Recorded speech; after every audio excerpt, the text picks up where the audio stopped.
నమస్తే. ఓం నమ శివాయ. ఈరోజు కార్తీక మాసం కార్తీక పురాణంలోని 3వ అధ్యాయంలోకి ప్రవేశిస్తున్నాము. ఈ అధ్యాయంలో కార్తీక మాసం యొక్క స్నాన మహిమను గురించి తెలుసుకుందాము. వశిష్ఠ మహర్షి జనక మహారాజుతో ఏమని చెప్తున్నాడంటే, మహారాజా, కార్తీక మాసంలో స్నాన జప దానాల్లో ఏ ఒక్కటి చేసినా గొప్ప పుణ్యం కలుగుతుంది. మరణం తర్వాత శివుని సాన్నిధ్యం చేరుకుంటారు. ఎవరైతే కార్తీక మాస నియమాలను ధిక్కరించి స్నానం కానీ జపం కానీ దానం కానీ చెయ్యరో అటువంటి వారు 100 జన్మలు కుక్కలుగా పుడతారు. చివరకు కార్తీక పౌర్ణమి రోజు ఒక్కరోజైనా సరే నదీ స్నానం కానీ లేదా తత్సమానమైన స్నానం కానీ జపం కానీ అర్చన కానీ చెయ్యకపోవడం వల్ల బ్రహ్మరాక్షసులుగా పుడతారు అని వశిష్ఠుల వారు జనక మహారాజుకి చెప్పారు. అయితే ఈ స్నాన మహిమ గురించి ఒక చిన్న శ్లోకం కూడా చెప్పారు. ఏంటంటే, పౌర్ణమ్యాం కార్తీకే స్నానాం నీస్తు వాచకన్ కోటి జన్మసు చండాలయేవ సంజాయతే కృప క్రమాద్యోనో నముత్సన్నతో భవతి బ్రహ్మ రాక్షసః అత్రైనోదారహంతి సుమతి హా పురాతం. అంటే కార్తీక మాసంలో ఒక్కరోజైనా, కనీసం పౌర్ణమి రోజైనా సరే స్నానము జపము తపము పూజ దానము ఇవేమీ చెయ్యలేకపోతే 100 జన్మలు రాక్షసులుగాను మరొక 100 జన్మలు కుక్కలుగాను పుట్టే అవకాశం ఉందని ఈ స్నాన మహిమ ద్వారా తెలియపరుస్తున్నాను. కార్తీక పౌర్ణమి రోజు స్నానం దానం జపాలలో ఏ ఒక్కటి ఆచరించిన వారు 1,000,000 సార్లు నీచ జన్మలు ఎత్తుతారు అని మనం ఇందాక శ్లోకంలో చెప్పుకున్నాం కదా. అయితే ఇందుకు సంబంధించిన ఒక పురాణ కథ ఉంది, చెబుతాను, సావధానంగా విను అంటూ వశిష్ఠ మహర్షి జనక మహారాజుకి కార్తీక మాస స్నాన మహత్యాన్ని వివరించాడు. ఎలా అంటే, తత్వనిష్ఠుడి కథతో మనకి చెప్పబోతున్నారు. పూర్వకాలంలో దక్షిణ దేశంలో తత్వనిష్ఠుడు అనే బ్రాహ్మణుడు ఉండేవాడు. అతడు సదాచార పరాయణుడు, సకల శాస్త్రాలు చదువుకున్నవాడు, అయితే గొప్ప విద్వాంసుడు, తపశ్శాలి, అబద్ధపు మాటలు అస్సలు మాట్లాడేవాడు కాదు. భూతదయ కలిగి తీర్థయాత్రలు చేస్తూ దేవతలను సేవించుకుంటూ ఉండేవాడు. ఇంతటి మహామనిషి. అయితే ఒక రోజున ఆ బ్రాహ్మణుడు తీర్థయాత్రలకు వెళ్ళాలి అనుకుని గోదావరి ప్రాంతానికి చేరుకున్నాడు. ఆ నదీ తీరంలో ఒక విశాలమైన పెద్దటి మర్రి చెట్టు కనబడింది. అయితే దాని మీద 3 బ్రహ్మరాక్షసులు నివసిస్తున్నారు. వారంతా ఎలా ఉన్నారంటే, భయంకరమైన ఆకారంతో, నల్లని శరీరంతో, ఎండిపోయిన డొక్కలతో, ఎర్రని కళ్ళతో, బాగా పెరిగిపోయిన గడ్డంతో, నిటారుగా నిలబడి ఇనప తీగల్లా ఉన్న వెంట్రుకలతో చూడ్డానికి ఎంతో భయంకరమైన రూపంతో ఉన్నారు ఆ 3 రాక్షసులు. అయితే ఆ ప్రాంతానికి వచ్చిన ఈ బ్రాహ్మణుడు చాలా భయపడ్డాడు. ఈ ప్రాంతంలో ఈ 3 రాక్షసుల వల్ల ఆ చుట్టుపక్కల 12 మైళ్ళ దూరం వరకు ఏ జంతువు కానీ ఏ మనుషులు కానీ సంచరించేవారు కాదు, ఈ బ్రహ్మరాక్షసులకి భయపడి. అయితే వారిని చూడంగానే ఈ తత్వనిష్ఠుడు ఒక్కసారి భయపడిపోయి ఏం చేశాడు అంటే, విష్ణుమూర్తిని ప్రార్థించాడు. కొద్దిగా ధైర్యం తెచ్చుకుని విష్ణుమూర్తిని ఈ విధంగా ప్రార్థించాడు. త్రాహి దేవేశ లోకేశ త్రాహి నారాయణవ్య సమస్త భయ విద్వంసిన్ త్రాహిమాం శరణాగత అన్యథా శరణం నాస్తి అంటూ దేవతలతో పాటు లోకాలకు యజమాని అయిన శ్రీమన్నారాయణుడిని రక్షించు నాథ, రక్షించు తండ్రి అని వివిధ విధాలుగా రకరకాలుగా స్తోత్ర పారాయణాలు చేస్తున్నాడు. స్వామి స్వామి అంటూ శ్రీమన్నారాయణుడిని బిగ్గరగా అరుస్తూ మంత్రాలను చదువుతున్నాడు, స్తోత్రాలు చేస్తున్నాడు. అయితే ఆ తత్వనిష్ఠుడు చేస్తున్న స్తోత్రాలకి ఈ 3 రాక్షసులకి వెంటనే జ్ఞానోదయం అయిందనమాట. అంటే ఆ శబ్దమంత్రం విన్నారు కదా, నారాయణ శబ్దమంత్రం విన్నారు కదా, ఆ మంత్రం వినంగానే ఆ స్తోత్ర పారాయణాలు చెవిన పడంగానే ఈ బ్రహ్మరాక్షసులకి ముగ్గురికి కూడా జ్ఞానోదయం అయింది. అయితే వెంటనే బ్రాహ్మణుడి ఎదుటికి వెళ్ళి నమస్కారం చేసి తమ వల్ల తత్వనిష్ఠుడికి అంటే ఈ బ్రాహ్మణుడికి ఎటువంటి భయము ఉండదు అని నచ్చ చెప్పారు. ఓ బ్రాహ్మణుడా, నువ్వు చేసిన ఈ నారాయణ స్తోత్రం వినడంతోనే మాకు కొద్దిపాటి పాపం నశించింది, జ్ఞానం కూడా కలిగింది అంటూ ఆ తత్వనిష్ఠుడికి సాష్టాంగ నమస్కారాలు చేశారు. అయితే ఈ తత్వనిష్ఠుడు ఆశ్చర్యపోయి ఇదేమిటి, రాక్షసులు హింస పెట్టాలి తినాలి కదా అనుకుని వెంటనే తేరుకుని, అయ్యా మీరెవరు, మీరు మంచిగా మాట్లాడుతున్నారు, మీలో ఇంతటి సహృదయం ఎలా కలిగింది, మీరు రాక్షసులు కదా అని ఈ తత్వనిష్ఠుడు ఒక్కసారిగా వాళ్ళని ప్రశ్నించి, అసలు మీకు ఈ వికృతమైన రూపాలు ఎలా వచ్చాయి, మీలో ఇంతటి జ్ఞానం ఉంది కదా అని అడిగాడు. అయితే వారు ఏం చేశారు, బ్రహ్మరాక్షసుల్లో ఒక్కొక్కరుగా చెప్పడం మొదలుపెట్టారు. ముందుగా మొదటి రాక్షసుడు ఏం చెప్పాడంటే, ఓ బ్రాహ్మణోత్తమ, నేను ద్రావిడ దేశంలో ఉంటూ ఉండేవాణ్ణి, పుట్టుకతో నేను సద్బ్రాహ్మణుణ్ణి, అయితే మంధర అనే గ్రామానికి అధికారిగా ఉంటూ ఉండేవాడిని. ఆ కులానికి సంబంధించి బ్రాహ్మణి అయినప్పటికీ చాలా చెడ్డ చెడ్డ పనులన్నీ చేస్తూ ఉండేవాడిని.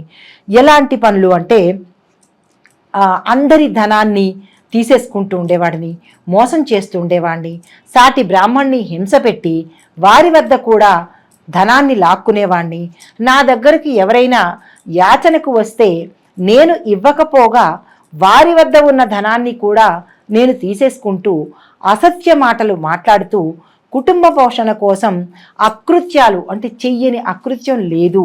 కాబట్టి ఒకరోజు నా ఇంటికి ఒక బ్రాహ్మణుడు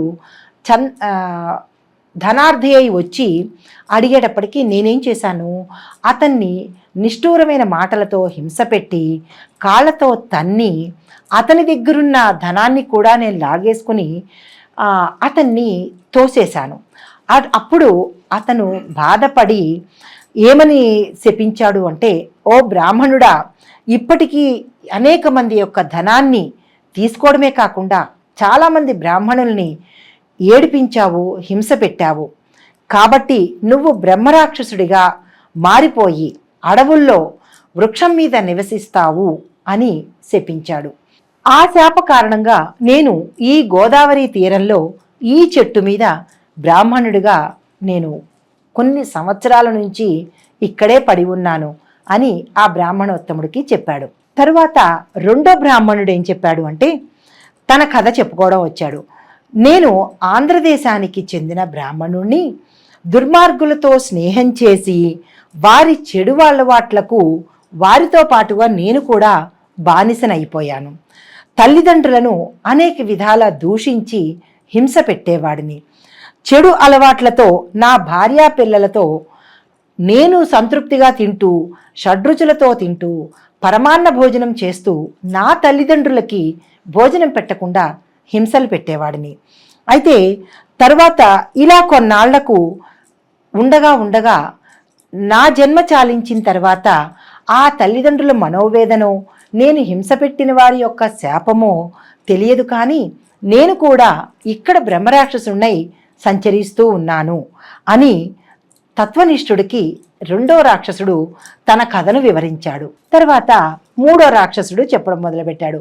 నమస్కారం చేసి, ఓ మహానుభావ, నేను కూడా బ్రాహ్మణుణ్ణే, విష్ణువాలయంలో అర్చకుడుగా ఉంటూ ఉండేవాడిని. అహంకారం గర్వంతో ప్రవర్తిస్తూ ఆచారాలు పాటించకుండా సాటి అర్చకులని హింస పెడుతూ దూషిస్తూ ఉండేవాడిని.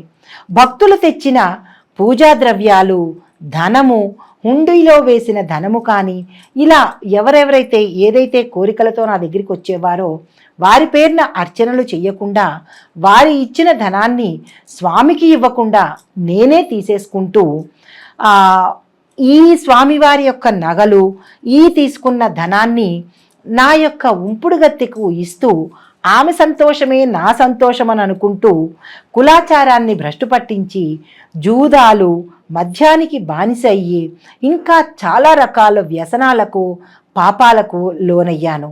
వీటన్నిటి ఫలితమే ఇలా బ్రహ్మరాక్షసుడిగా గోదావరి తీరంలో ఉన్న ఈ చెట్టు మీద నివసిస్తూ కొన్ని సంవత్సరాలుగా కాలం గడుపుతున్నాను అంటూ తత్వనిష్ఠుడికి ఈ మూడో రాక్షసుడు తన కథను వివరించాడు.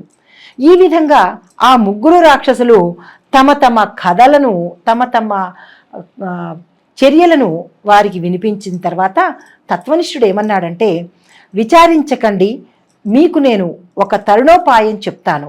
పశ్చాత్తాపానికి మించిన ప్రాయశ్చిత్తం లేదు అని ఆనాటి ఋషులు చెప్పారు, శ్రీమన్నారాయణుడు చెప్పాడు. కాబట్టి నేను మిమ్మల్ని గోదావరి నదీ తీరానికి తీసుకువెళ్తాను. అక్కడ మీరు ముందుగా స్నానం చెయ్యండి, ఎలా చెయ్యాలో నేను వివరిస్తాను అని చెప్పి వారిని వెంటకు తీసుకొని గోదావరి నది దగ్గరికి వచ్చాడు. వారి చేత స్నానం చేయించి సంకల్పం చెప్పించి స్నాన ఫలితాన్ని ఎలా పొందాలి అనేది వివరంగా చెప్పి, ఈ తత్వనిష్ఠుడు గతంలో స్నానమాచరించిన అంటే కార్తీక మాసంలో తాను స్నానమాచరించిన ఫలితాన్ని ఆ ముగ్గురు రాక్షసులకు ధారపోశాడు. అప్పుడు వారు దివ్యమైన శరీర కాంతితో పుష్పక విమానం రాగా తత్వనిష్ఠుడి ఎదుటే అందరూ చూస్తుండగా ఈ ముగ్గురు బ్రాహ్మణోత్తములు విపరీతమైన తేజస్సుతో ఆ పుష్పక విమానం ఎక్కి వైకుంఠానికి చేరుకున్నారు. వింటున్నావా జనక మహారాజా? కార్తీక మాస స్నానము ఎంత విశిష్టమైనదో, ఎంతటి పుణ్యమైన ఫలితాన్ని ఇస్తుందో అంటూ జనక మహారాజుకి కార్తీక మాసం యొక్క స్నాన పుణ్య ఫలితాన్ని వశిష్ఠుల వారు వివరించి చెప్పారు.